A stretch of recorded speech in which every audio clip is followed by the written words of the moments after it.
Welcome to Bella's Vistas. Please like and subscribe. Click the notifications bell as well.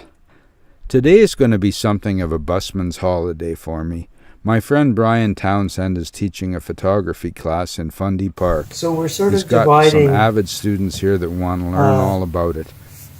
between the technical stuff about the camera and the visual, the way you see the world, the way you compose your images, which doesn't really change with no matter what kind of camera you're using, whether it's an iPhone or whatever, except perhaps there's little differences because, let's say, a 35 millimeter picture is wide and skinny, and other types of cameras are more like 4x5 shape. Can't adjust anything. If you're out on a sunny day and you're taking a picture more or less with the sun behind you, you'll get a picture, and except for that, you won't. So you learn pretty well the limitations of your camera. And it's the same with any type of a camera.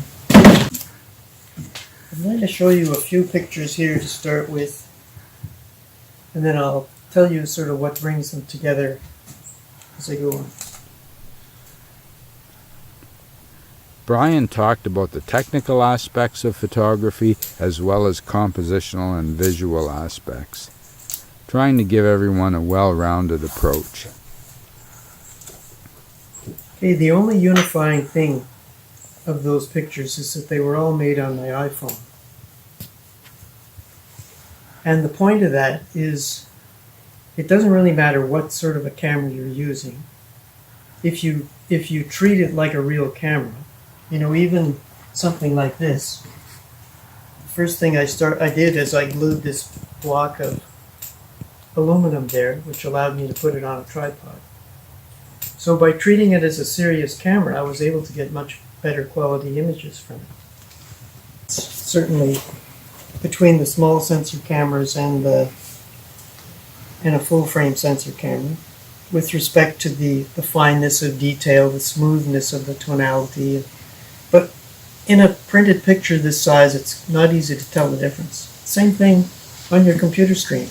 If all you're doing with pictures is showing them on your screen on your computer, well, they always look great. Let's see, there's a 1 second exposure. So the camera really has two controls. You've got the shutter speed and the aperture control. When the aperture is inside the lens, it looks like this. Unless you have an iPhone, in which case you don't even have that. It's a fixed aperture, wide open. It seems logical that if you start doing this in the middle of your lens, that your picture is just going to gradually get dark at the corners until you have a little circle. But because of the way the light rays are passing through the center of the lens, what this is doing is regulating how much light is coming through the lens. So this would be a wide open setting like f1.8 or 2.4 or something of that nature.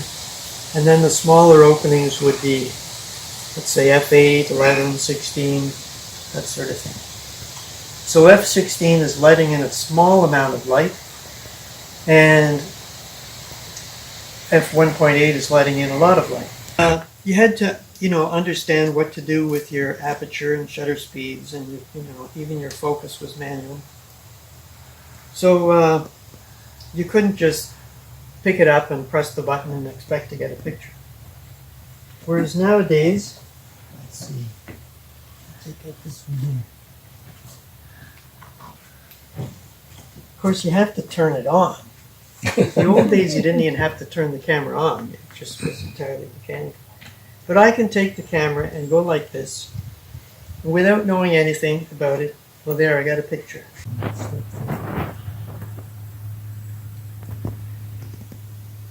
So, there's my gray card. And as I move over to the white card, you can clearly see it's white.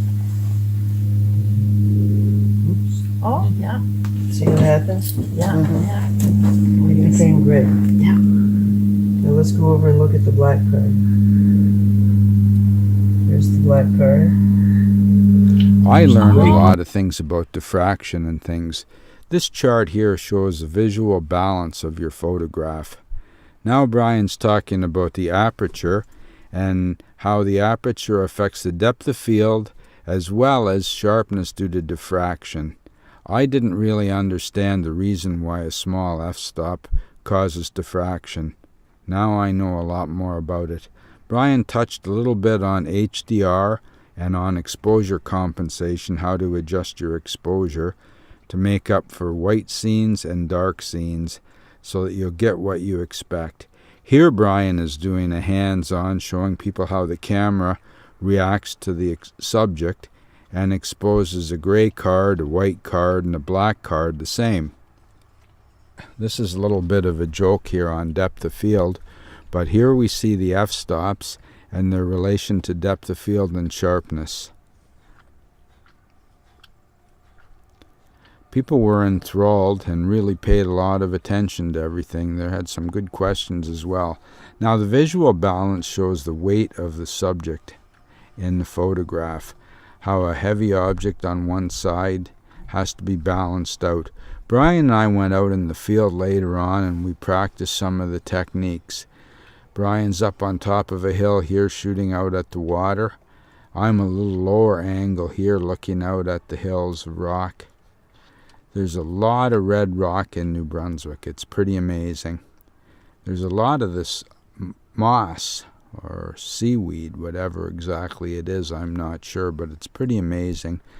Fundy has very high tides, and when the tides go out, you see a lot of the ocean bottom that you wouldn't see otherwise. Brian knows a lot about the flora and fauna in New Brunswick, and he's quite willing to share his knowledge with me. Thanks very much for visiting Bella's Vistas. Please like and subscribe. Don't forget to click the notification bell.